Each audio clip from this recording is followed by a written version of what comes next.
ahead in a fight suddenly that you didn't think they would win in. Yeah, well, and when you're a team as well that's sort of very, very up with exactly when you want to be fighting, knowing exactly when you want to be doing all of these things, you may not expect someone to really pull the trigger when you just feel like it's a stupid idea to do so. So, of course, it can catch you unawares. But, ladies and gentlemen, we are going to be in Champion Select. And look, LeBlanc going to be leaving the table, of course. The answering Rek'Sai ban there as well. So very standard thus far, Rusty, in this Champ Select. And I'm not surprised they got rid of the LeBlanc. He had an amazing first game on that, carried super hard for his team. So taking off the tables straight away. And the response is going to be a lot of top laners, including Rek'Sai if we want. Yeah, EDG actually going to be banning away the Hecarim here. And hasn't necessarily been a top pick for Flandre because it's not spelt Maokai. That's true. And Nara is going to be the answering ban. Of course, Koro with an unbelievable win ratio on that champion. And of course, MSI was no exception to that, actually padding those statistics just a little bit. As EDG now taking a little while to think about their final ban, and we'll see whether it is going to be the likes of Kalista, see whether any of these AD carry bans are going to come through, but Urgot or Kalista, one of them's going to make it through, and Deft is going to get Kalista banned at him? I find that strange. Is going to... Are they looking to prioritize? No. They have so many options available, and Sivir would be one of the most perfect availability options. They've got Maokai in the top lane. They've got the Rumble Aurelia as the counter picks. Even the junglers, they've still got the Gragas available. Yep. One of the only early pressure junglers remaining in the solid trifecta of what you like in the jungle, that meta. And with Rek'Sai banned, it'll leave Nunu as the other option, or Sejuani, and they don't do as much early. But Sivir, the priority right now. Yeah, Sivir's going to be locked in. Of course, Urgot was available. Of course, EDG not deciding to go for that one. Deft has played that in the past and has brought a fair bit of success. 17-4 now is going to be the win rate for Sivir. EDG looking to try and pad that stat even further. Flandre, just pick your Maokai. Come on, we all know you're going to do it. We'll see if he actually does want to pick that Maokai. There is a lot of options available, even... Nah, he's going to do it. Yeah, let's not act surprised by it.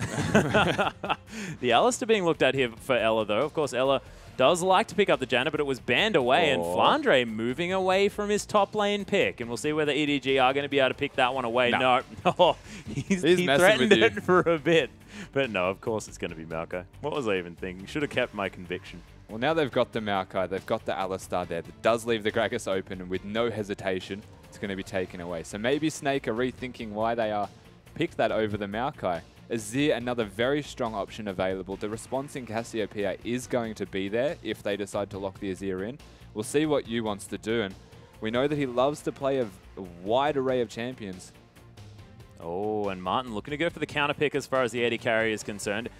Look, it's counter pick to counter pick. I mean, there's been arguments both sides, but of course Jinx has repeatedly come out on top. Yu was hovering the Ziggs, of course taunting us there a little bit with a largely played champion in the past. You. Yeah. Oh, you're good. You are good, sir. As Bamey is going to... He, of course, locked in the Azir. So they do have the Azir server combination, and that is just so much despicable wave clearers. Wow, Nidalee being picked up. Beast back onto his aggressive jungler, but didn't necessarily do great things for them the last time he picked it up. I'm trying to understand why it is that they've gone for this Nidalee with the rest of the team comp that they have. And I mean, they could have just picked a very high pressure mid laner. And we're assuming that the Nidalee is, of course, jungling. Yeah. It's going to be very squishy, and you're up against the Gragas. I mean, it could be the Nidalee mid, and it'll provide a bit of damage, but against the Azir, you would get dumpstered on. Yeah. Koro considering the Morgana. That's not going to be there as Trundle. Bit of Flandre getting his own back here in the top lane, as Trundle, of course, was brought onto the Rift by Flandre himself and works fantastically against these super tanks, so you get a whole lot of those statistics that a Maokai is going to be building. Wants to have that Spirit Visage, the Frozen Heart, a whole lot of flat stats, and does look like it might be the Nidalee there in the jungle, as there's some mid lane champions being hovered here for the final pick of Snake. Yeah, so I look at the side of Snake, and I think that they've got a lot of tanks now. They've got the Alistar Maokai, very tanky. They've got a lot of damage coming into the late game that does scale quite well with items. Jinx hitting the 3-item spike. Going to be huge. Ziggs, even with the Luden's Echo now, really allows Ziggs to even last hit the back minions with his bombs that normally they couldn't do because they did nerf that not too long ago. Yep. So the Luden's Echo is going to be big on Ziggs and has brought him back into the meta. But then they have this wild card pick, this Nidalee thrown into the mix that, if you have a look at the side of Edward Gaming, they've got a Morgana, they've got a Sivir, then the only one that's actually going to be taking the damage is the Azir. So your jungle Nidalee with one big target. Yeah. And probably not enough targets to be offering here. Of course, they do have a fair bit of extra poke. Ziggs poking out very, very well. Zaps are going to be coming through from this Jinx. Yeah. The change hasn't been coming through, so probably not going to see the Zap being maxed first, unless, you know, you're going to go for some extra flat damage early on. Some people do. Yeah, some people. In fact, you sometimes do. Yes. Because we were playing just previously. And, of course, you did say that that's what you do. Of course, I don't, because I can't hit a Zap to save my life. So, look, each to their own. But there is at least some poke damage to be coming down to at least synergize with this Nidalee a little bit. And, of course, they've got the headbutt from Alistar for a little bit of disengage. Flandre will want to be going in all the time, not only because he's Maokai, and that's basically the only decision that you have, but also because he's Flandre, and he just wants to be going in. Well, yeah, it's going to be very difficult for him to go in, though, I feel like, with the rest of his team. You said they have a lot of poke, and that is a big factor to actually take into account here, is they're going to be looking to siege once they hit the mid to later stages of the game, even early if they decide to rotate sooner and force EDG into a situation where they want to fight. They've got the Ziggs, they've got the Jinx, and they've got the Nidalee now. So they've got 3 members who are very good at sieging and poking. And of course the saplings, if we want to take that into account. Yeah, that's true. They've got the threat of diving because they've got the Alistar and the Maokai who can both just press R and be basically unkillable. So they've got the makings of what is a really good siege comp. But it's going to be really hard to execute again against the side of EDG. Yeah, EDG have a lot of tools to deal with that one. But let's see how it goes as we hop onto the Rift.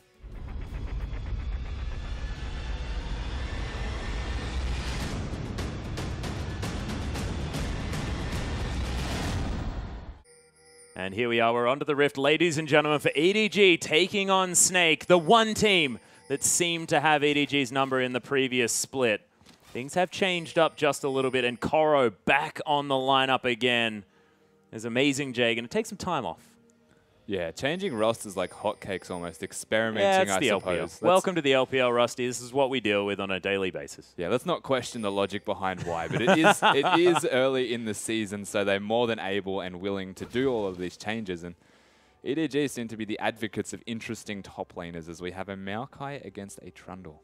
Yeah, well, Trundle has been sort of a very clear favorite of a lot of these Chinese top laners. I mean, Flandre was the first one to try it out, but it has seen play across some other teams as well. But, I mean, that Subjugate cannot be written off because you can just make such a massive frontline tank in the Trundle, but you can also create a very squishy tank on the side of Snake. And, I mean, they've only got sort of one dedicated tank that's going to have a whole lot of, like, money to spend on these big items. Of course, Alistar is going to be there, but it's only going to be for a short amount of time while that Unbreakable Will is up.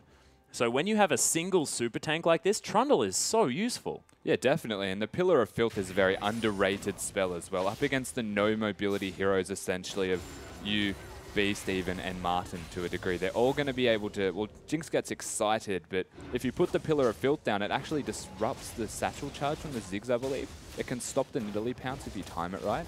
And a very underrated spell all around from this sustained tank who deals absurd amounts of damage and reduces resistance of tanks such as Flandre. Yeah, and actually Beast going for a steal away on this blue buff as well. He's going to get it. He's going to take away, I believe, one of the Sentinels and leave the other one up. So successful steal of the blue, and doesn't look like Clearlove's going anywhere near the enemy blue buff. So Beast might have a successful 3 buff here. A very aggressive start there as Clearlove's going to come over and realize he doesn't have it. So what will be the reaction here from Clearlove is a good question because he's the one that's going to have to enable the rest of Edward Gaming to get through this early game stage. Yeah, Koro does lay down that frozen domain.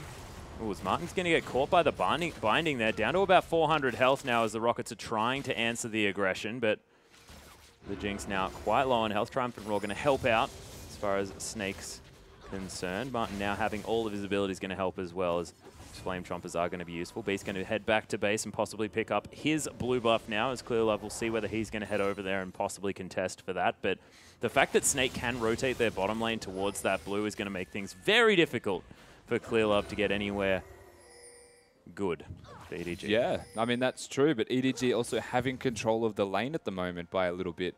They're not exactly hard pushing, but if it came down to it, I am certain that a Sivir Morgana can instantly hard push and put some pressure down with the Gragas and force Snake into an ultimatum of, do I want these last hits or do I want to help my jungler who's looking to be taking the blue now and most likely going to be contested.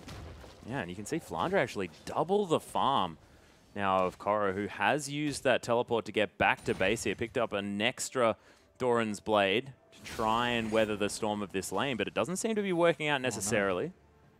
Clearlove's taken the Scuttle Crab and successful 3 buff for Beast. Yeah, it's going to be really big for the Nidalee, getting an experience advantage and just control of the blue buffs. Having extra blue buffs for an extra period of time is always going to be a just amazing thing for Nidalee to have. So very comfortable in the jungle is Beast right now. He's doing quite well. And having a look at the entirety of the sides right now, CS advantage to Flandre, but then mid lane's feeling a little bit hard here for you. Yeah, I mean, Yu hasn't gone back to base yet. Might be able to even out this farm. Actually did. He has, so yeah. Picked up the Null Magic Mantle. Not able to get to that Chalice of Harmony just yet. The Bamey has locked down. Pillar of Ice is going to be used. Of course, previously Pillar of Filth. Both of them correct, in my opinion. Well, it is a filthy ice pillar regardless, I think so. Yeah, and I just love using the Junkyard Trundle as well, where it still is a Pillar of Filth. There's now Flandre very low on mana, but he's trying to solo out Koro here. Couple more auto attacks. Oh. Beast flashes forward after the pounce and just takes him down. Beautiful play for First Blood. So well played by Beast, and you can see the control that Flandre now has in the top lane, ever since level 1, in fact.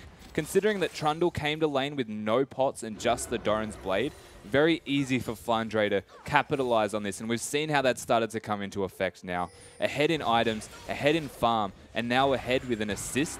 He's in a very good position in this top lane. He most certainly is. Now with that Catalyst of the Protector as well, there's not going to be very much that Koro is going to be able to do to put on pressure. And he's got his floaties on, ready to try and survive this lane, most definitely, as they're capable of quite a bit of harass. But the Bouncing Bomb is going to allow you to just farm from range.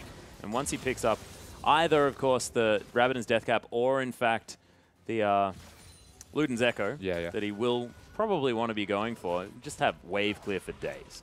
Yeah, and he does seem to be getting a little bit hard done by here in the mid lane, though. You can see the pressure that Bamey's trying so hard to put down onto him.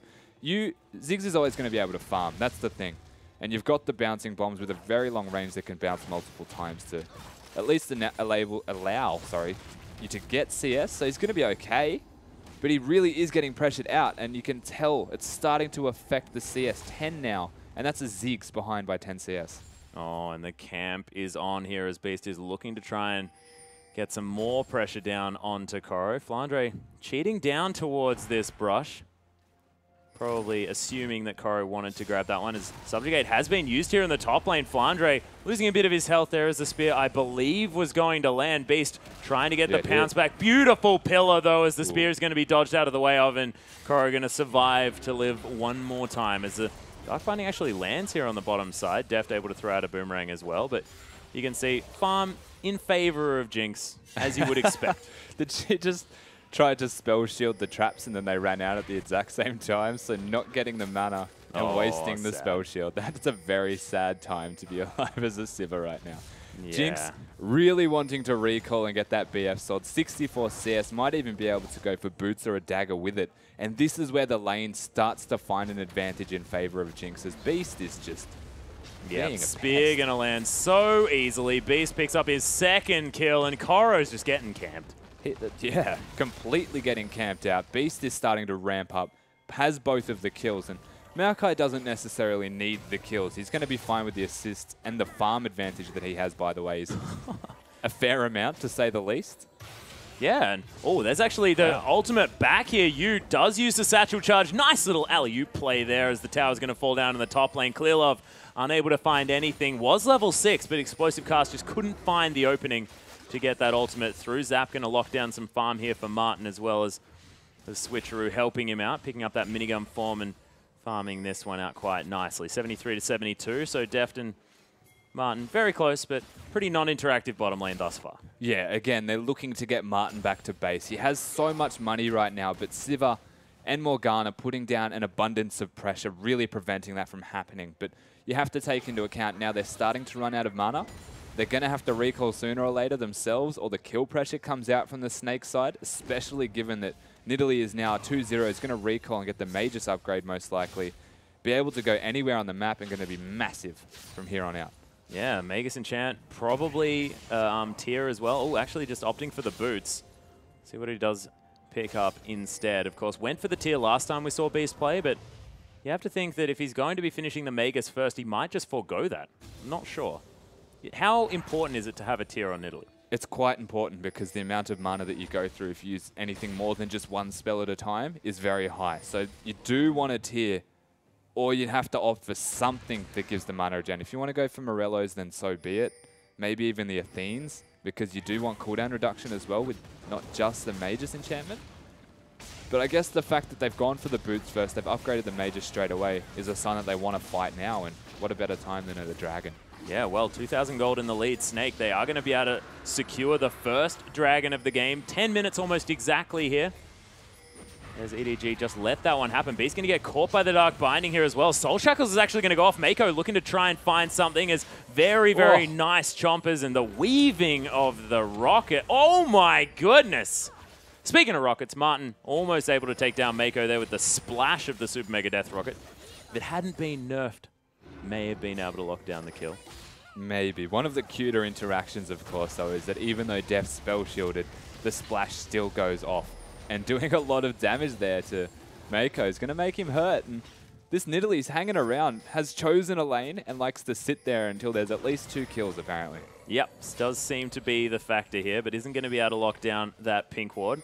Only a couple of auto attacks left as Beast is going to leave that one for now. Mako down relatively low, but Beast just going to ward this one up and take down the ward here, and we'll see whether Bamey is going to be able to play as aggressively as he otherwise was, or whether he's going to respect Beast's pressure that he might add from outside of the lane. Yeah, and while we're talking about Beast, it's definitely important to touch on the fact that he's doing a lot more right now than Clearlove is.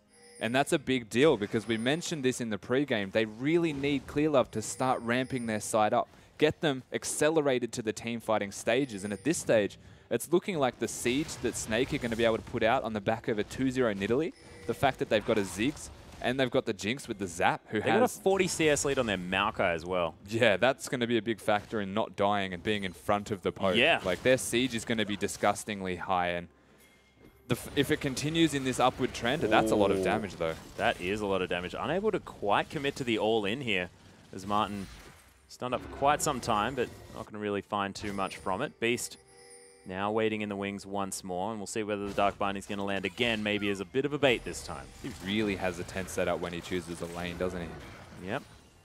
Wow. Yep, Primal Surge is going to be there as well, just to try and keep the Jinx topped up. Of course, that is some fantastic synergy, sort of a pseudo-Nunu. Yeah. The Beast does bring to the table. Yeah, and again, giving them more siege than we thought they already had to begin with. So you can see having the 3-man bot lane, even just the Alistar pressure. Oh, here's Flandre coming in with a teleport as well. Beautiful Dark Binding from Mako. It's going to stop that one in its tracks, but it's not going to stop the death of this turret. And the turret pressure continues now for Snake. And this is something that I guess Martin brings that wasn't quite there. As Super Mega Death Rocket did come down looking for deft, but not going to find the kill. But, I mean, Crystal was not a Jinx player. That just wasn't a champion that he really liked playing. I mean, if he was going to play a hyper carry, it was going to be the likes of Kog'Maw and Kallisto. Yeah, it's definitely an interesting thing to note that it is Martin now playing the Jinx. And it's changed up the way that they're playing a lot. You can tell that the focus is definitely on the siege, not the hyper carry that you're talking about that has the... Oh, Beast flashing for it. Oh, takedown no. Doesn't quite get it. Did he cancel it? He healed. Oh, beautiful. So, Bamey, it is a summoner spell, trading for the flash of Beast there as Koro pushing this wave up very, very far. But the outer turret in the mid lane is going to fall, you have to think. Oh, Super Mega Death Rocket... sorry, Mega Inferno Bomb. Super Mega Inferno Death Rocket Bomb. Going to be thrown into the top lane. The important thing from that right there is even the Ziggs leaving lane to throw the ult is confidence that his team is going to be able to push down the turret. Yeah. Now, what they're doing right now is they're completely rotating as a group. They've gone from bottom, and Beast was addressing all of his time in bottom to reduce the 2v2 pressure and pushing that a Sivir and Morgana can do.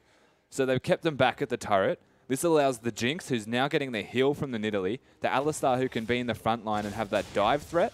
One spear hit, they take the turret. They rotate from bottom straight to middle. They force him back, a flash for a heal, but it also made him have to recall. They're rotating in numbers now, and they're rotating 4 objectives and utilizing what their team comp is designed to do. If they can continue in this upward trend of pushing down, they've got no outers left, so it starts to get harder now. If they can continue to do it, they're looking really comfortable right now coming into this game. Yeah, and this is 14 minutes in with 3 turrets to 0. Snake have really made short work of these outer turrets, like you mentioned. And that is caused a 4,000 gold leaders. Ella is actually going to go aggressive. Now the On The Hunt has been popped. It's Deft was looking for Martin. The heal was forced out there by the Jinx. Still at about 400 health, but that is a pretty high priority cooldown in the On The Hunt that is now off. And they've got vision of them coming down bottom for the dive. So they're going to back off because of the River Ward. I don't know what they're going to be able to do in response to that besides just let the turret go down. So another smart rotation here, but on this time on EDG is going to give them something back. Yeah, we'll see whether Yu is going to use that ultimate to try and clear out this wave, possibly get some extra pressure. But no, it looks like EDG are going to be able to lock down this bottom outer turret. So first turret of the game for EDG is going to fall, but 3,000 in the lead are Snake still at this stage. But very early days. And Azir is going to scale fantastically. Koro going to really... He's going to do his job by just pressing R on Flandre. There's the Righteous Glory. Flandre going super aggressive now as Beast. He's back yet again. The takedown doing some work. Pounce still locking down the damage. And Beast, that's his 3rd kill. And the 3rd one onto Koro as well. With no turret there, it just becomes so much easier. So much more easy to dive. And you can really see how Koro's become a source of food. He has, yeah. He's basically cat food right now. Yeah, he is. Catnip. Catnip. Whatever you would like to call it, Max. He's a beast right now. And he has the tier available. He's doing a lot. He has the tier, so he's scaling now. He's got that mana pool, which is going to allow them to siege for a prolonged period of time. And again, I keep addressing the siege because that is essentially what their team comp is designed to do. Their team fighting is not going to be as good with the Nidalee compared to the Gragas. So they're going to have to find periods where they fight for a turret or they force... Wow. Oh, baby, looking for the Emperor's Divide, but had to flash away because he didn't quite get the scoop in. Beast wants to find some spears, but the skill shots aren't quite there for Snake at the moment. This is what their team comp relies on. You were talking about that, but they need to land the poke before they use their engage tools. So please, Snake, start doing that. And then we're going to be able to get something done. EDG have been able to dodge out of the way of a lot of these. Snake now going to start off the 2nd dragon. It looks like EDG may just let this one fall again. Yeah, Bamey had the right idea there, trying to initiate straight away before any poke could actually come down. And not being able to hit the Emperor's Divide is going to hurt them a lot. And you can see the pressure is being done in response to the 2nd dragon going down. It is a 2nd dragon at 16 minutes, so if they continue on this dragon-taking endeavor that they have so evidently gone for, they'll have the 5th dragon as a win condition. Yep, true. They've got all of the kills right now, and they do have the turret advantage. It's going to be on the back of what Snake can do in this next 6 minutes before the 3rd dragon to either not lose the lead that they've now had or to find a bigger lead before the 3rd dragon for them to cement a really good standing in this game. Yeah, and they're sort of on the mark for about a, I believe, 38-minute 5th dragon if Snake keep picking it up on cooldown. So is that going to be enough time for EDG to scale up and really do battle for that one if we assume that this game is going to continue at the same pace for Snake? Yeah, you'd be looking at around the 30-minute mark because they're all still farming really well. In fact, Azir is still ahead of the Ziggs in CS. The Gragas is keeping up. Trundle has caught up a fair bit. He's pretty much exclusively split pushing at the moment. Koro's doing quite well in that regard. So they are getting the money that is required of them to start ramping up in their own team fight potential. They're looking okay at the moment. They're just trying to halt what Snake are doing to, again, while they're waiting this 6 minutes for the next dragon, to just completely stop them. Either even just stagnate the game, stop it, freeze it, and just last hit for the next 6 minutes, and then it'll put EDG in a better position. Yeah, well, I'm just excited to see you back on the Ziggs. Of course, we've been waiting for this ever since we saw you come back to the Rift. Of course, we're standing in for Pawn for quite a bit while he was in the hospital towards the end of last split, but we wanted to see the Ziggs. We were very excited about it, but it's never quite happened, and now, finally, he's here. He saved it. Yeah, Frozen Domain is going to be there. Martin heads back to the top, and he's going to farm this one out as well, but oh, Koro, you might be in trouble, buddy. Oh, no, he's safe. He's managed to just get out there by the skin of his teeth. Skin of his teeth, indeed. EDG are going to be able to take down this blue buff. Oh, spear blocked by Mega. Oh, there it is. Mega Inferno Bomb locks down the blue buff for you, and he just says, thanks very much. I'll love that. Yeah, so the pressure there was just giving vision, and the spear came out, and you knew it was blocked. Very good timing on the ult. This is only a sand turret at the moment, so he's going to be quite content with taking that down for an extra 100 gold, which I believe goes straight to his pocket. Yeah, Ella tanking this one up here just a little bit. Worth That it. still does damage, by the way, Mr. Cow, but doesn't really matter too much, as he's just going to triumphantly roar his way back to health. How does like a cow yelling give you health back? It's a great question. How do many things in this game by their spell names actually do what they do? Yeah, that's a good point. I guess minigun makes some sense. Switcheroo makes some sense. You're swapping your guns over. Therefore, they do different stuff. Makes a whole lot of sense. Well, they should basically all just be phonetically or visually correct spell names. So very highly literal spell names. Twisted Advance. Actually, Flandre just twists around a whole bunch. Inner turret, though, in the bottom lane is going to be falling down very fast, down to about half health, but Snake are going to back away relatively quickly. They understand that EDG can collapse and their team fight is very strong without the poke damage to put down. Ooh, come on, Beast. Get your pounces happening. Nearing out the vision, though, for Snake. 4 members still here on the bottom side. Mega Inferno Bomb very close to coming back up again. You can see what they want to do. Like, you understand that they are really trying to siege, but they're having a very hard time actually getting near any turrets for them to have a chance to siege. The closest turret that they've been to in the past 3 minutes has been the sand turret from Azir. Yeah. They're struggling right now to find an opening that'll work in their favor. They are getting desperate almost with the rotation. They've gone from mid, they've tried to do something mid, and they pushed it almost in, straight away gone back to bottom, managed to get nothing besides minion control. And at the moment, the top wave is going to have to be reset with 1 minute and 48 seconds until the dragon spawns. They're going to have to reset all the lanes, get them going in your favor.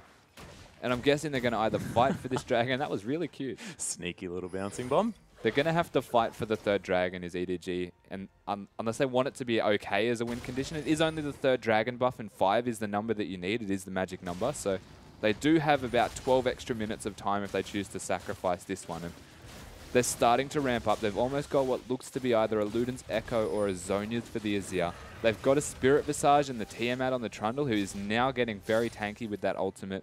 They've got a bit of the items that are required of them. They can pick a fight very soon, but you're better off not doing it in a siege position. You're better off doing what happened before with Baimi and going straight in before you take any damage. Yeah, EDG have to be very decisive with the fights they're going to take, because otherwise they're just going to get poked down by the bombs, the spears, the zaps, all sorts of things, even little trees chasing after them. As Baimi has done a fantastic job dodging out of these abilities from you. I mean, Hextech Minefield is going to be used just to clear the wave, but I mean, he's dodged bouncing bomb after bouncing bomb in this lane, and it's very difficult to do, especially when you're Azir and you're not all that mobile. Yeah, I guess it's kind of cool how the way that he's been doing it is he's not standing near the minion wave, he's standing to the side of it and providing pressure from a different angle. So the Ziggs has to choose between, do I want to control the wave and keep it even between us, or do I want to get pushed in a tower where I'm forced to take damage while trying to last hit? Ooh, Ella. Dark Binding not going to land. Bit too quick. Expecting the Duke. Yeah, the mobility cow was there. Puddle going to be used by Mako, but I don't think it's quite going to be enough, as Martin's going to take the blue buff here as well. Already one sitting there for you, so look, Jinx can probably use it as well. Want to be rocketing as much as possible. I mean, yeah, he can.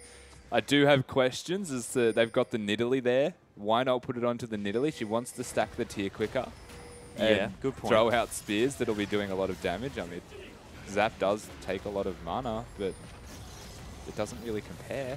No, not quite. Siege situation is going to be turning on its head now as Snake have to deal with the Sun Turret. But, oh, Spear going to be blocked there by the Raptor. Beast going to smite it away in anger and frustration.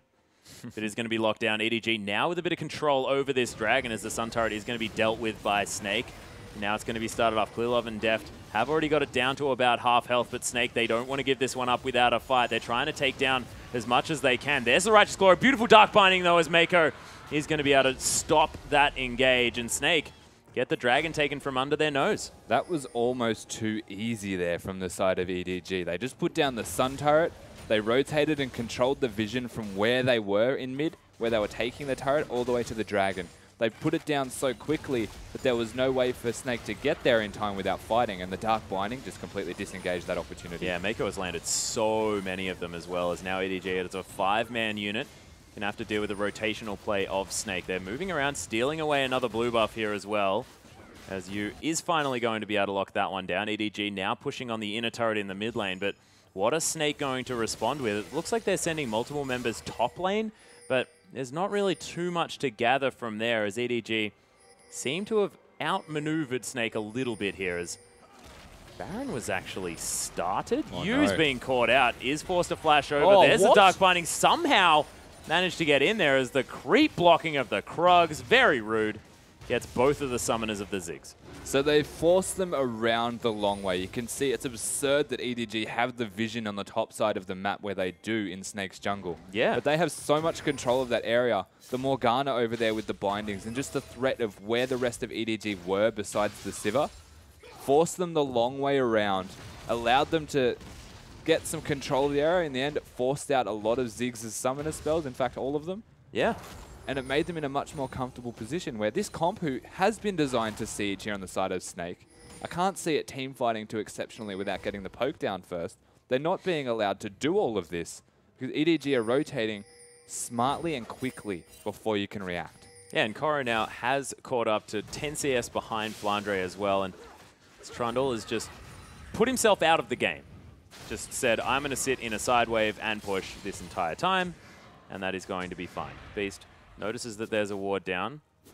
Doesn't want it to be there for too much longer, and is going to mean that Snake are going to get some positional advantage and some vision control back around this Baron area.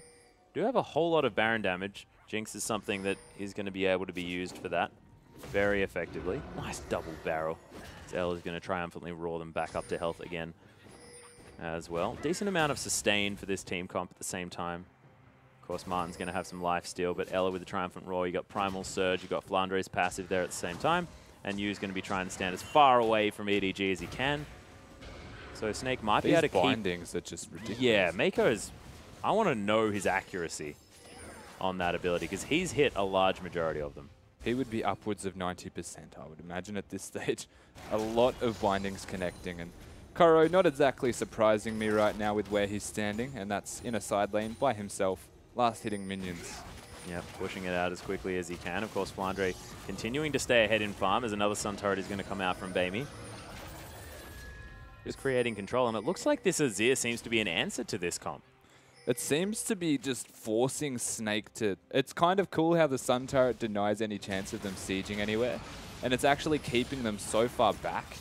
Yeah. That it's going to come down to, and that was a really nice spear. You're going to need more of those, and it's going to have to be onto Baimi so that the Azir doesn't have the initiation threat of the Emperor's Divide with the dash. And at the moment, you're right, the Azir does seem to be the answer. It's completely voiding any opportunities that Snake are trying to place. And Edward Gaming using smart rotations on the back of having a Sun Turret or just having the Azir for wave clear in a position. Being able to hard push things down if they choose. It's all, the potential's there. And the turrets have now evened up, granted, so they're going to be able to... The next fight, anyway, will be deeper into someone's side of the map. Depending on whose side of the map it is, Snake want it to be in the side of Edward Gaming, but if EDG continue to rotate the way that they have been the past 5 minutes, it most likely will be in Snake's side of the map, and that'll be a free turret for them with the Sivir. Yeah, Beast continues to throw out some spears, not quite Mako level. There's another Dark Binding's going to land. No surprises there. Was that a flash from someone? No, it wasn't. Just thought I heard it. Not going to be happening. EDG just continuing to farm out in the mid lane. Top laners in the bottom lane, just split pushing against one another. Very tanky is the Maokai. Almost has his Spirit Visage. Ella going to be caught out just a little bit. Just take some poke damage. The cow. Not something that's going to be killed too easily. The Unbreakable Will is, of course, there if he gets into any real danger. You do have the Frozen Heart and the Spirit Visage completed by Koro as well, so he's starting to ramp up in the tankiness. Left it at a Tiamat. Of course, Flandre did like to grab a Ravenous Hydra relatively quickly. Of course, a little bit of extra sustain. Something that's going to synergize with Trundle's kit, just because he gets so much extra health back from everything. And if you've got... turret. Yeah, that's a very free turret from Deft. It's going to be taken with no trade whatsoever. You can see a lot of the pings now from the side of Snake reactively. We need to push mid down. And I agree with them. They need to do something because it feels like they're a ticking time bomb of if it continues too much longer, they may not be able to come back into this game. They've got a lot of late game scaling.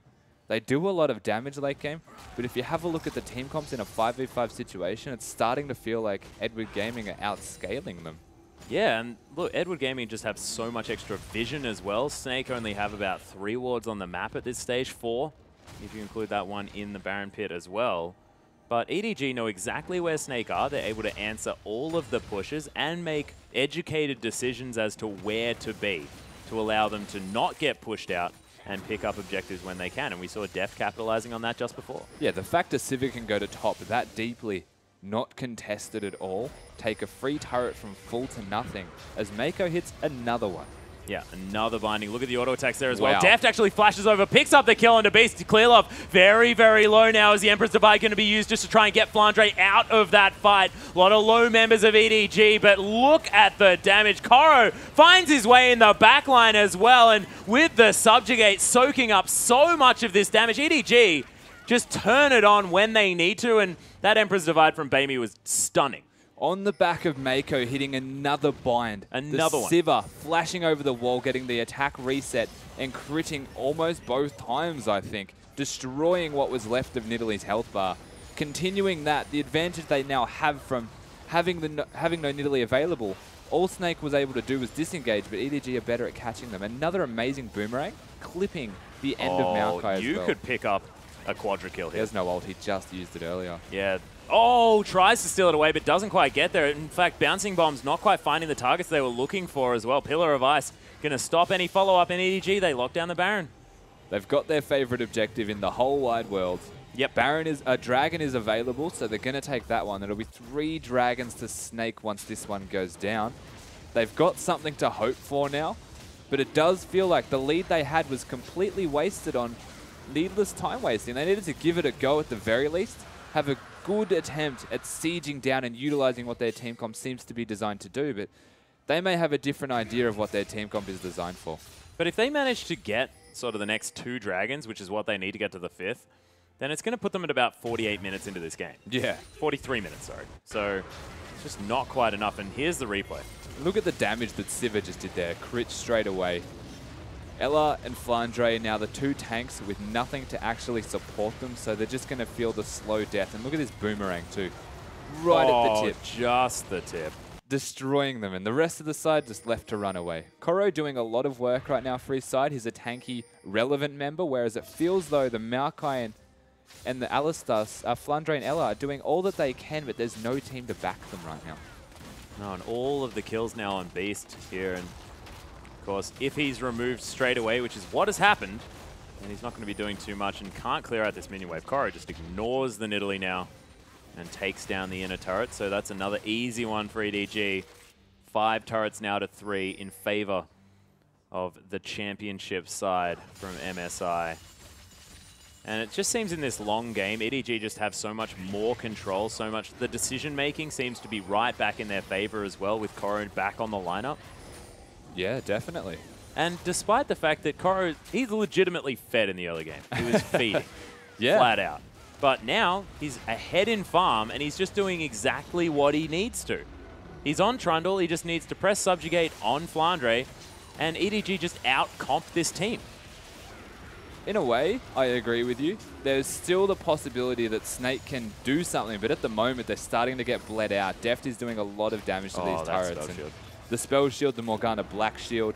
If they continue this siege up with the Baron minions, it's going to be very hard for Snake to come back into this game if they manage to break the base, and they're going for it.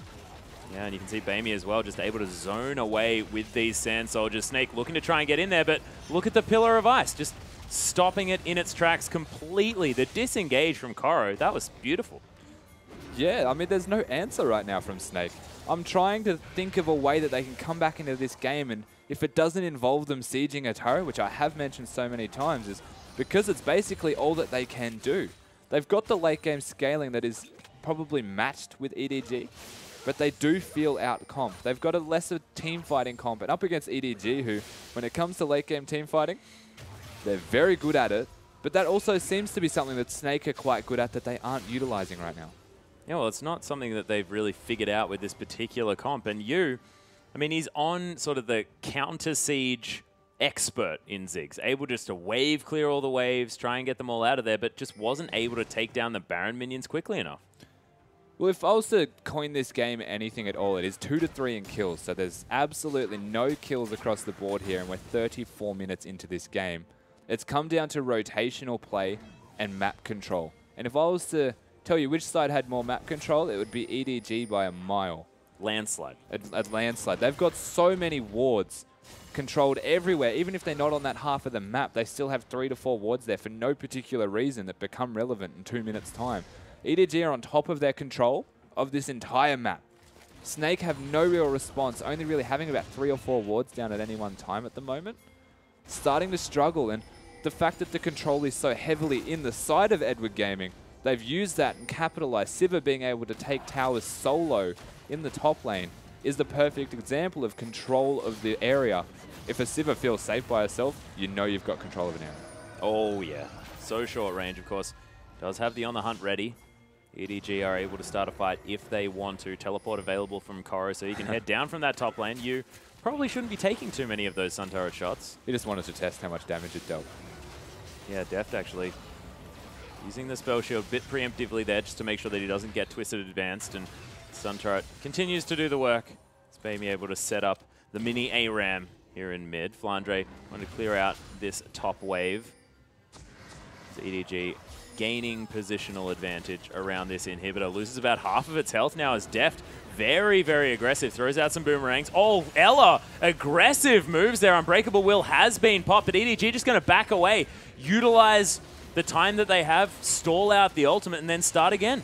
Their disengage is great. They've got the explosive cask, the Pillar of Ice, even the Azir, even the Sivir ult while I'm going in the Black Shield. They're going to be able to speaking of Sivir ult, you with a decent alley-oop of some minefields there as Deft goes very aggressive onto Ella, but it is going to cause what they were looking for. The inhibitor's going to fall down. Lots of damage with that Mega Inferno Bomb as Bamey's trying to get out of there. Martin has used the ultimate already, but Beast might be in trouble. Seraph's shield is going to be used there, but Koro, you can see, doesn't take any damage now, and Deft heals up over that one. Koro going down relatively low. Martin kiting this one out. Ella, he healed back up, and it is just going to be Koro sacrificing himself for that one. But Flandre, he did manage to pick up the kill onto the Morgana there. This very, very tanky Maokai trying to do some work. Deft gets exploded. Martin with so much damage, but the double kill immediately responded by Bamey there with one auto attack from these Sand Soldiers. Azir, you just cannot get in range of that auto attack because it just destroys you. But it's a one trade for Snake. That was a crazy prolonged fight, to say the least. It just went for such a long period. They had Flandre start the fight out, took a lot of damage, went back to base, teleported in to secure the Morgana kill, and then continued to push into the rest of them. That whole time, the Trundle was tanking, Maokai was tanking. So I guess in that regard, it worked out really well for Snake. They've picked up a 4th dragon now. Yep. This is really good for them. They've lost the inhibitor. They just need to get control of the outer wave minions, the top and bottom lane minions, control the mid lane, and they're going to have to look to the 5th dragon as their big win condition. But with Baron up in 5 seconds, easier said than done. Yeah, well, EDG have to get denied this Baron if Snake want to stay in this game. That is just flat out what it has to be, because otherwise they take another inhibitor, and as soon as 2 inhibitors are down, it's not a whole lot they can do. Of course, you now has that trinity of mid lane items in the Rabadon's Deathcap Athenes and, of course, the Void Staff. So he's going to be doing a whole lot of extra damage. But I'm not even sure whether even a Ziggs and a Jinx have the wave clear to deal with the amount of pushing power that EDG is going to provide. So they're able to deal with the minions. They're not really able to deal with the champions at the moment because the pressure that EDG are actually putting down. Especially Bamey. Man, this guy is just huge. Yeah, he's a big threat. And even just putting down the Sun Turrets is forcing them back into their base in a position they don't want to be. You can see the disengage again. The side that Edward Gaming have, their disengage is ridiculous. Yeah. It stops any engage attempts that Snake are trying to do. And is he looking the home guard? Yeah, we're looking for some teleports. As he has finished up the Hydra, he's got another cowl. The Banshee's Veil is going to be the next item to come through here as Snake, decent spear there from Beast. It is going to be Koro just leaving the base, decides not to use the home guard teleport. that they did have. Just wants to get himself into a position to be useful now instead of just waiting for an opportunity. Still, this game, no kills in it. Yeah. 6-4 in favor of Snake as far as the kills are concerned, but 4,000 gold still the lead for EDG, and they just have the objective control. That's it. The difference, about 4,000. The difference is also about 4 turrets. So Yeah. the entirety of the control of this game has come down to objectives and turrets. So a very, very slow-paced, entirely objective-focused game, and it's being played out really well and calmly, for lack of a better word here, by EDG, yeah. And look, you've got Koro there in the bottom lane again. Another Dark Binding, surprisingly, is going to land onto Flandre. Takes a bunch of his health and damage.